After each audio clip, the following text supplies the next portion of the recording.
The five nuclear powers, Russia, the United States, the United Kingdom, France and China, are meeting in Beijing on January 30 to 31 to discuss arms control issues.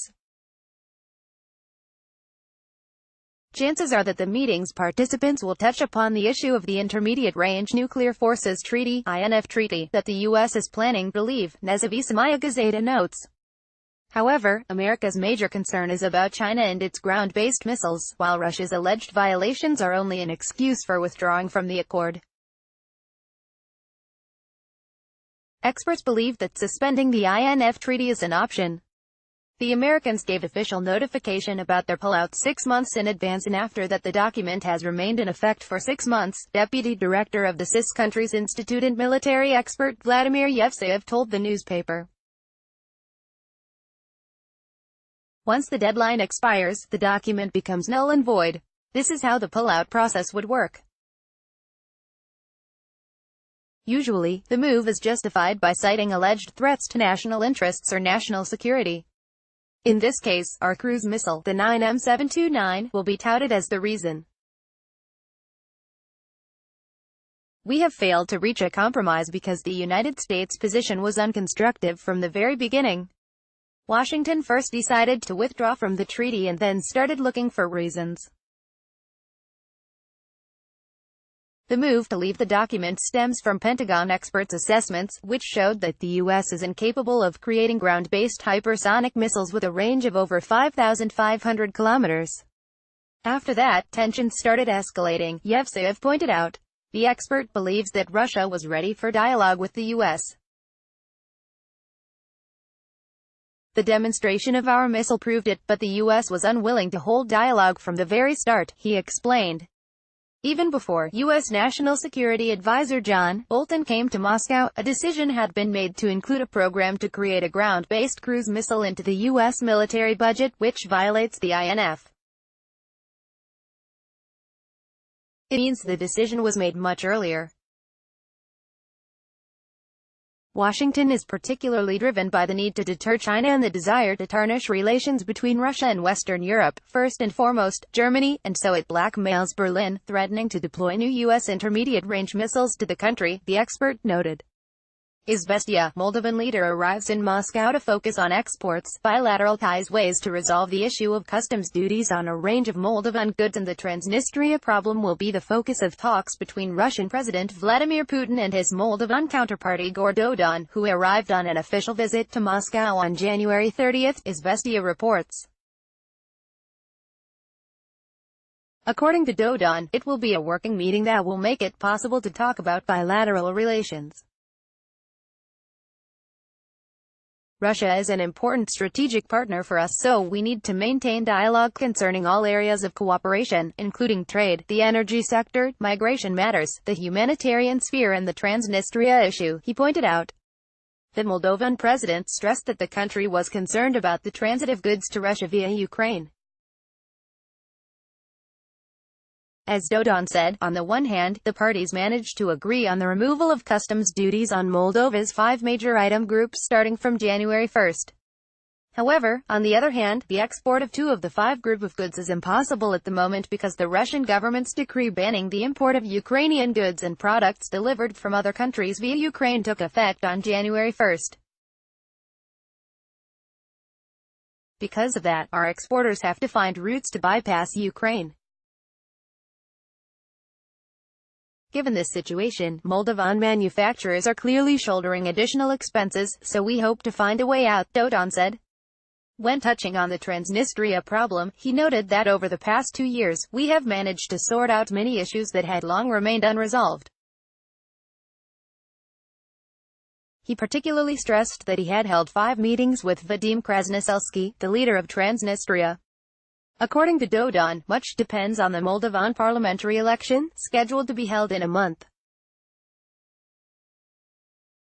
In fact, the election will answer the question of whether we will be able to continue moving towards a political solution. I hope that the parliamentary election will pave the way for that, the Moldovan president said. Kommersant, Russian, U.S. researchers plan science diplomacy breakthrough. The Russian Academy of Sciences (ROS) has announced a planned breakthrough in an area dubbed science diplomacy. ROS President Alexander Sergeyev said that top administration officials from Russia's principal scientific establishment would visit the U.S. in March to sign a cooperation agreement with the National Academy of Sciences. ROS Vice President Yuri Belega told Kommersant that the focus of the visit would be on cooperation in space research. Belega revealed some details of the deal between the two academies. The document first and foremost concerns space research. Joint lunar exploration will be a priority, while Venus is also very important, he said, adding that NASA officials would attend the March meeting in Washington. The academician said that the Russian delegation would particularly comprise prominent medics. There are plans to thoroughly discuss joint research in the area of oncology and neurosurgery, he noted. Besides, ocean exploration will also be covered. I don't rule out that the meeting's participants will discuss some other issues as well, but certainly, only scientific ones, Belega noted. ROS vice president pointed out that Soviet and Russian researchers used to actively participate in discussions of arms control issues and ways to counter terrorism.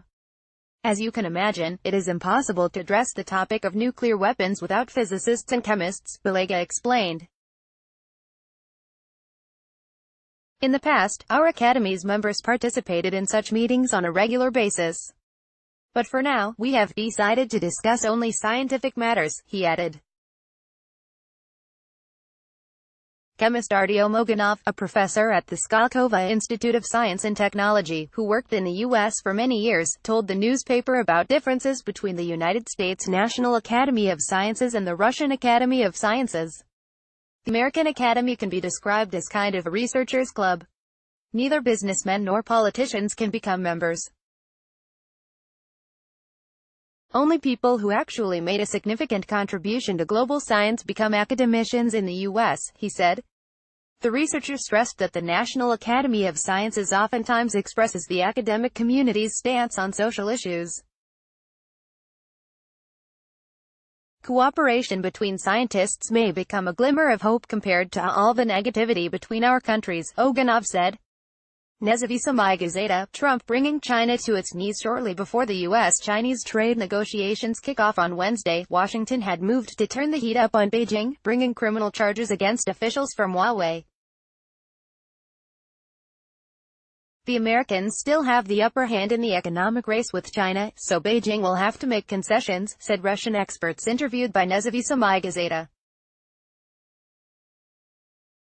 Washington's grievances against Chinese high-tech companies are part of efforts by the U.S. to ensure its technological leadership. Chinese authorities made it clear that they want to become number one in this area 3 years ago, when they unveiled the Made in China 2025 program, aimed at creating global champions capable of defeating Western technological giants.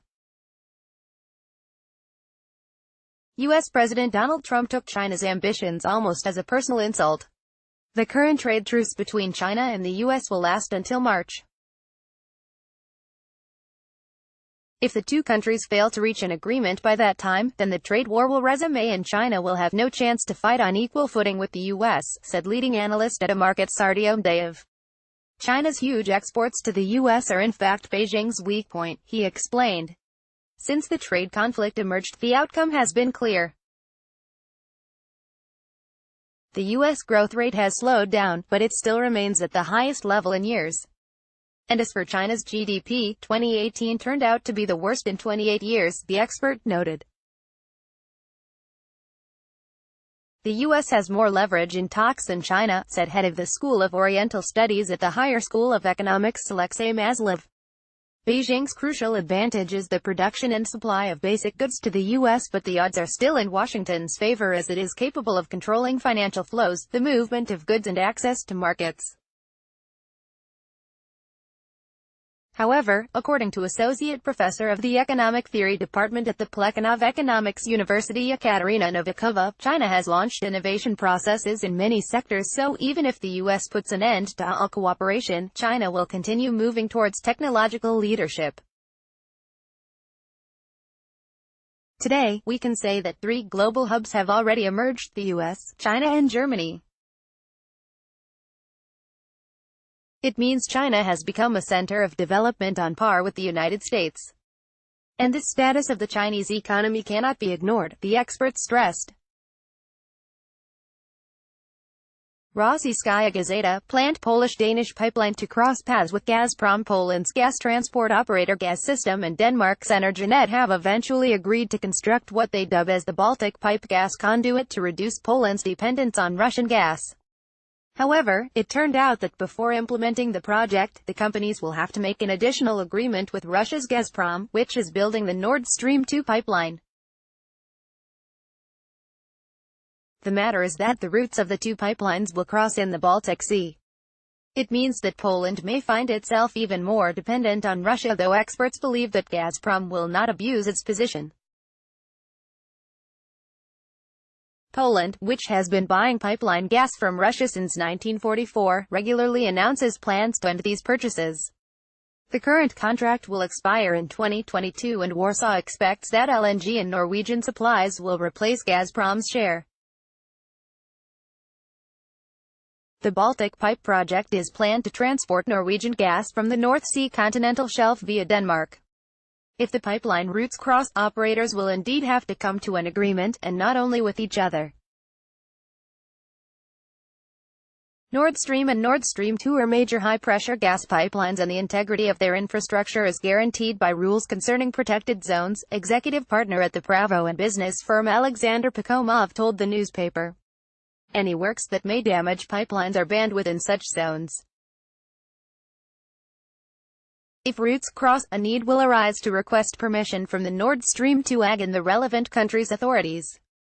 In theory, Gazprom can block the implementation of the Baltic Pipe project along the current route, pointing out that the already existing pipeline may suffer damage while a new one is being built. But technically, such a crossing is not an insurmountable obstacle, provided the parties make an agreement. If a crossing between the 2 major pipelines is inevitable, then the Polish and Danish companies need to immediately start investing into the development of technological decisions to resolve this issue instead of speculating about how Gazprom will surely block their project, Pakomov elaborated. The advantage is still in Russia's court, for 1/3 of the Nord Stream 2 pipeline has already been built, while the Baltic Pipe doesn't even have a budget yet. TASS is not responsible for the material quoted in the press review.